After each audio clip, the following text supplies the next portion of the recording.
সুপ্রিয় শিক্ষার্থী বন্ধুরা, আসসালামু আলাইকুম। খুলনা বিশ্ববিদ্যালয় সি ইউনিটের ভর্তি তথ্য, শর্তাবলী, যোগ্যতা এবং সিলেবাস, আসন সংখ্যা বিস্তারিত তথ্য নিয়ে আজকের এই প্রতিবেদনে থাকছে। ন্যূনতম যোগ্যতা: প্রার্থীকে বাংলাদেশের নাগরিক হতে হবে। ভর্তি পরীক্ষায় অংশগ্রহণের ক্ষেত্রে বিজ্ঞান শাখা, মানবিক শাখা, ব্যবসা শাখা শিক্ষার্থীরা এসএসসি এবং এইচএসসি পরীক্ষায় জিপিএ মোট 7.50 পেয়ে, তবে চারুকলা স্কুলের জন্য এসএসসি ও এইচএসসি পরীক্ষায় মোট জিপিএ 7 থাকতে হবে। প্রার্থীকে 2022 অথবা 2023 সালের এসএসসি এবং 2024 অথবা 2025 সালের এইচএসসি পরীক্ষায় উত্তীর্ণ শিক্ষার্থীরা আবেদন করতে পারবেন।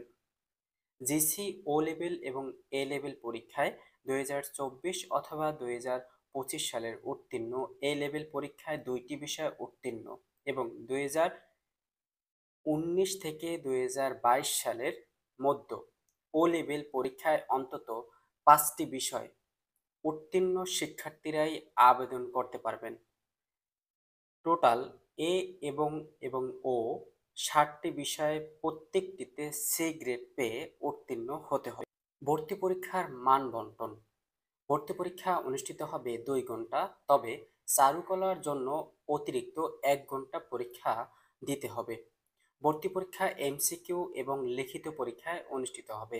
এমসিকিউ অংশে একটি ভুলের জন্য 25% নম্বর কাটা যাবে, অর্থাৎ 4টি ভুলের জন্য সঠিক একটি নম্বর কাটা যাবে। মেধা তালিকা এবং অপেক্ষামান তালিকা তৈরি করা হবে। এসএসসি ও এইচএসসি পরীক্ষার জিপিএ বিবেচিত হবে না, অর্থাৎ শুধু ভর্তি পরীক্ষার প্রাপ্ত নম্বরের ভিত্তিতেই মেধা তালিকা, অপেক্ষামান তালিকা প্রস্তুত করা হবে। অর্থাৎ শিক্ষার্থী বন্ধুরা, মেধা তালিকা মেরিট লিস্ট তৈরি করা হবে শুধুমাত্র ভর্তি পরীক্ষার প্রাপ্ত নম্বরের ভিত্তিতেই, এমসিকিউ এবং লিখিত পরীক্ষার ভিত্তিতেই। কিন্তু এখানে এসএসসি জিপিএ, এইচএসসি জিপিএ কোনো বিবেচিত করা হবে না। মেধা তালিকা বিবেচিত হতে হলে, অর্থাৎ মেধা তালিকার মধ্যে থাকতে হলে এমসিকিউ পরীক্ষায় 60 নম্বরের মধ্যে 30% নম্বর অবশ্যই পেতে হবে। মান বন্টন: ভর্তি পরীক্ষা অনুষ্ঠিত হবে সকল শাখার শিক্ষার্থীদের জন্য বাংলা থেকে ইংরেজি থেকে এবং সাধারণ জ্ঞান থেকে। বাংলা থেকে, ইংরেজি থেকে, সাধারণ জ্ঞান থেকে 60 মার্কের পরীক্ষা অনুষ্ঠিত হবে শুধু এমসিকিউ। আর লিখিত পরীক্ষা অনুষ্ঠিত হবে বাংলা ইংরেজি উভয়, টোটাল 40 মার্কের পরীক্ষা অনুষ্ঠিত হবে, যেখানে 100 মার্ক।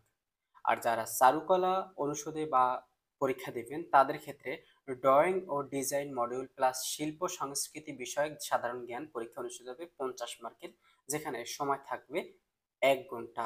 আর যে সকল শিক্ষার্থী এমসিকিউ এবং লিখিত পরীক্ষা দিবে তাদের 1 ঘন্টা 1 ঘন্টা করে 2 ঘন্টা পরীক্ষা অনুষ্ঠিত হবে।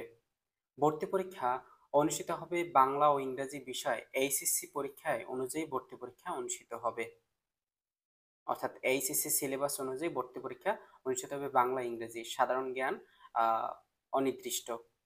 আসন সংখ্যা: কোন সাবজেক্ট থেকে কতটি আসন সংখ্যা রয়েছে, কোন অনুষদে কয়টি সাবজেক্ট রয়েছে?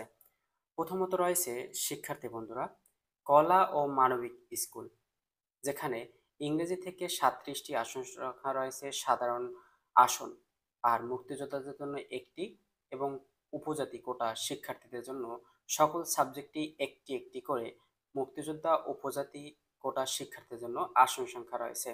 এবং ইংরেজি সাবজেক্টে ভর্তির ক্ষেত্রে এইচএসসি পরীক্ষায় ইংরেজি বিষয়ে 3 পয়েন্ট থাকতে হবে। বাংলা সাবজেক্টে ভর্তিতে আসন সংখ্যা রয়েছে 43টি সকল শাখার শিক্ষার্থীদের জন্য। বাংলা সাবজেক্টে এইচএসসি পরীক্ষায় 3 পয়েন্ট থাকতে হবে। ইতিহাস ও সভ্যতা সাবজেক্টে সাধারণ আসন শিক্ষার্থীদের রয়েছে 38টি, এখানে কোনো এইচএসসি পরীক্ষায় কোনো শর্ত নেই। সামাজিক বিজ্ঞান অনুষদ, যেখানে সাবজেক্ট রয়েছে অর্থনীতি, আসন সংখ্যা রয়েছে সাধারণ আসনে 38টি এখানে, এবং সমাজ বিজ্ঞানে 38টি, ডেভেলপমেন্ট স্টাডিজে 38টি, গণযোগাযোগ ও সাংবাদিকতা 38টি। এই 4টি সাবজেক্টে ভর্তির ক্ষেত্রে এইচএসসি পরীক্ষায় ইংরেজি সাবজেক্টে 3 পয়েন্ট থাকতে হবে, তবেই শিক্ষার্থী বন্ধুরা এ সকল সাবজেক্টে ভর্তি হতে পারবে। আইন সাবজেক্টে ভর্তির ক্ষেত্রে আসন সংখ্যা রয়েছে 38টি, এইচএসসি পরীক্ষায় ইংরেজিতে 3 পয়েন্ট থাকতে হবে। শিক্ষা স্কুল অর্থাৎ শিক্ষা সাবজেক্টে ভর্তির ক্ষেত্রে 23টি আসন সংখ্যা রয়েছে। এইচএসসি পরীক্ষায় 3 পয়েন্ট থাকতে হবে। চারুকলা অনুষদে 18টি করে আসন সংখ্যা রয়েছে 3টি সাবজেক্টে। এইচএসসি পরীক্ষায় কোনো শর্ত নেই।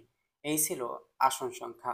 এখানে একটি শর্ত রয়েছে, কোটা শিক্ষার্থীদের, এখানে যদি কোটা শিক্ষার্থীরা যদি সাবজেক্ট ভিত্তিক কোনো পূরণ না হয়, সেক্ষেত্রে কিন্তু এই সাধারণ আসন থেকে ভর্তি করা হবে, সেটি কিন্তু নোটিশে বলে দেওয়া হয়েছে।